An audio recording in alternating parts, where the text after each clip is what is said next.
Today we're going to talk about an extremely important topic that affects you and me, that affects our future here in this country, and that is around political funding, the money that political parties get. And the numbers are staggering. Listen to this. Funding to political parties ahead of the general election in 2024, measured at 3.2 billion rand. That's a lot of money.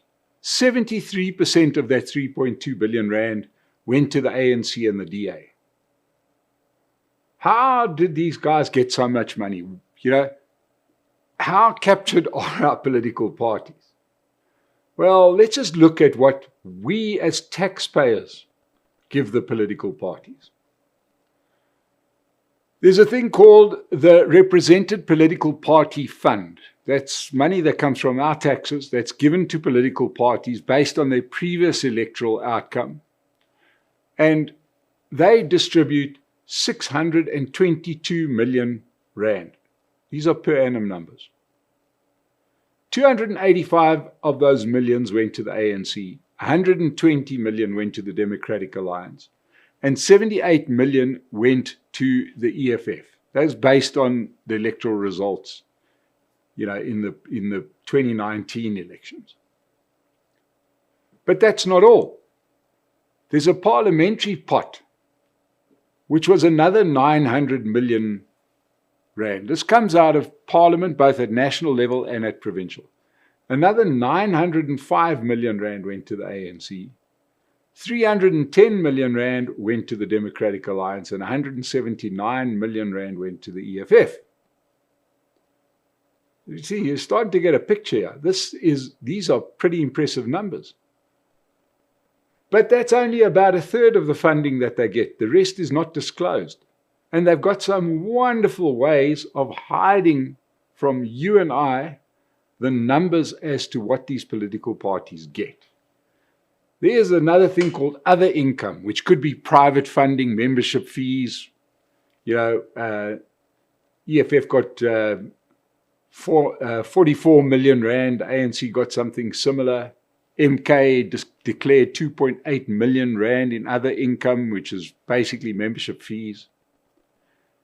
Then there's private funding, and that is when rich individuals go and make loans go and give money to political parties.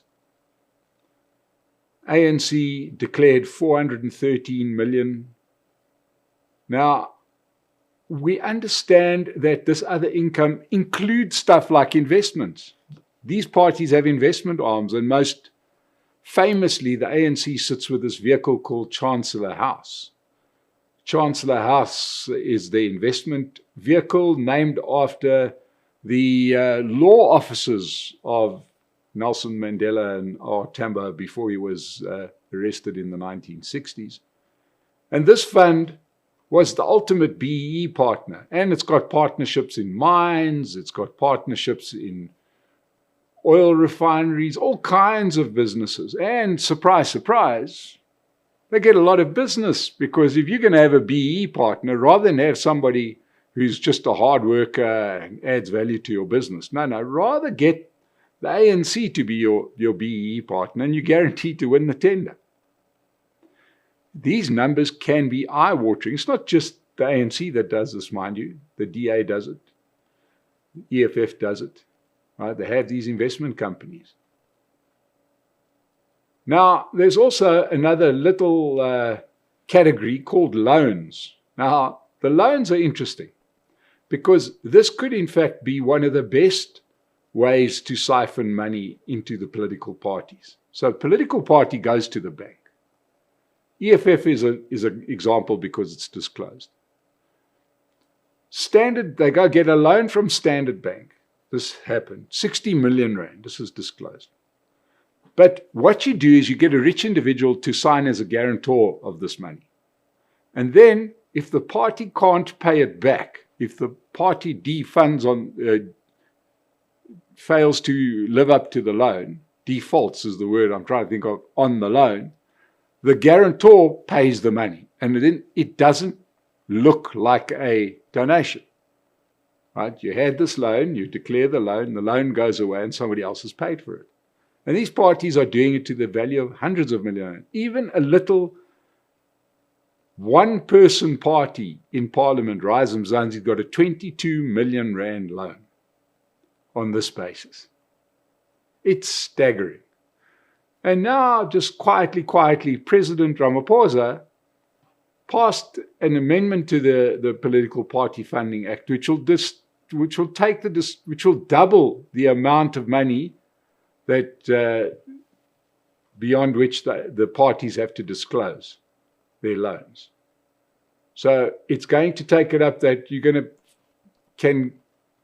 individual loans used to be, you didn't have to disclose if they were below 100,000 rand. So suddenly you have a whole lot of 99,999 rand loans. Or now it gets doubled to 200,000. So that means that, let's just say I fancy some political party, I give them a loan of 199,999, but then my wife also gives a loan of a similar amount. And before you know it, there's a lot of money that goes to our political parties.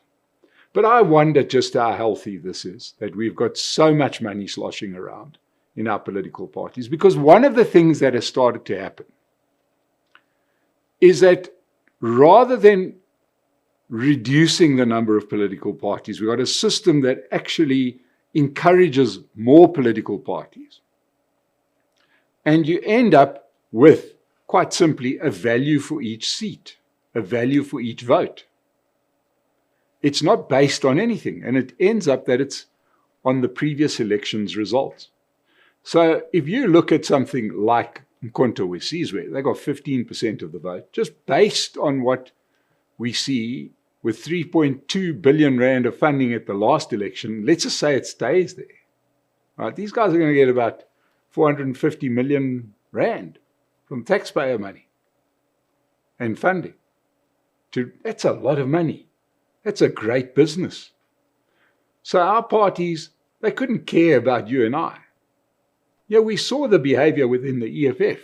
They used to have a leadership cohort. Julius Malema got rid of the other leaders. Now he's in charge of this big pot of money.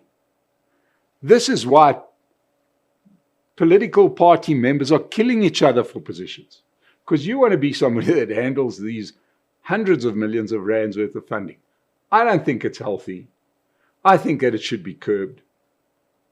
I think that we must look at a better way to do our political party funding. But we're seeing these trends all over the world. We saw it most famously in America, where now the talk is, it's already old to say you need $1 billion before you can enter into the election. A lot of money changes hands in political parties, which means that afterwards there's a lot of people to keep happy. This is why the ANC won't scrap laws like BEE.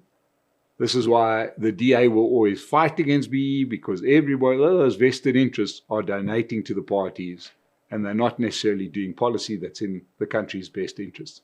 But it's just important that we all understand the eye-watering numbers that our political parties are getting from their various funding mechanisms, especially the taxpayer.